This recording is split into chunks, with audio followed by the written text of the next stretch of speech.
उस वक्त की बात है जब गौतम बुद्ध इस धरती पर अवतरित थे। एक दिन गौतम बुद्ध धन के प्रचार के लिए वैशाली नगरी में जा रहे थे।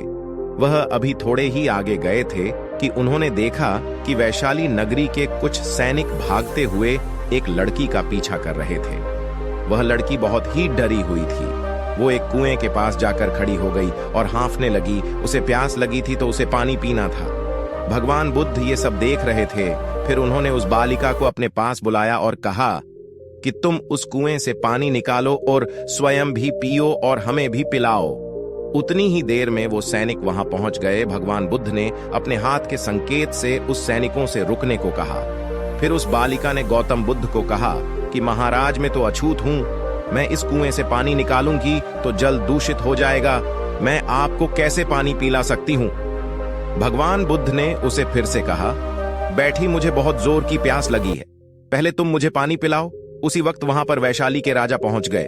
उन्होंने बुद्ध को नमन किया और सोने के बर्तन में पानी देते हुए कहा, महाराज, ये लीजिए, केवड़े और गुलाब का सुगंधित पानी आपके लिए है। लेकिन बुद्ध ने उस पानी को लेने से इनकार कर दिया और कहा कि हम इस बालिका से पानी पिएंगे।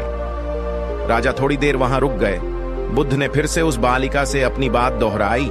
फिर बालिका से रहा नहीं गया और इस बार साहस बटोर कर उसने कुएं से पानी निकाला। फिर पानी स्वयं भी पिया और बुद्ध को भी पिलाया।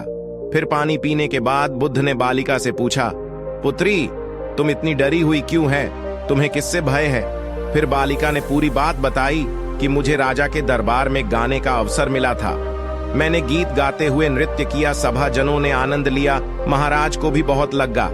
फिर उन्होंने अपनी माला मुझे भेंट की, लेकिन महाराज को किसी ने बताया कि मैं एक अछूत कन्या हूं। फिर महाराज ने उस कन्या से पूछा कि क्या तुम एक अछूत कन्या है? फिर मैंने बताया कि हाँ, मैं अछूत हूं। राजा ने यह सुनते ही अपने सैनिकों को आदेश दिया कि इस कन्या को कैद खाने में डाल दो। मैं किसी तरह वहां से बचकर यहां तक पहुंची थी तो आप मुझे मिल गए। बुद्ध ने पास में खड़े उस राजा को कहा कि सुनो राजन, मैं चाहता हूं कि मेरी इस बात को आप सदैव याद रखिए कि किसी भी इंसान की पहचान उसके धर्म या जाति से नहीं, पर उसके गुण और कर्मों से की जाती है।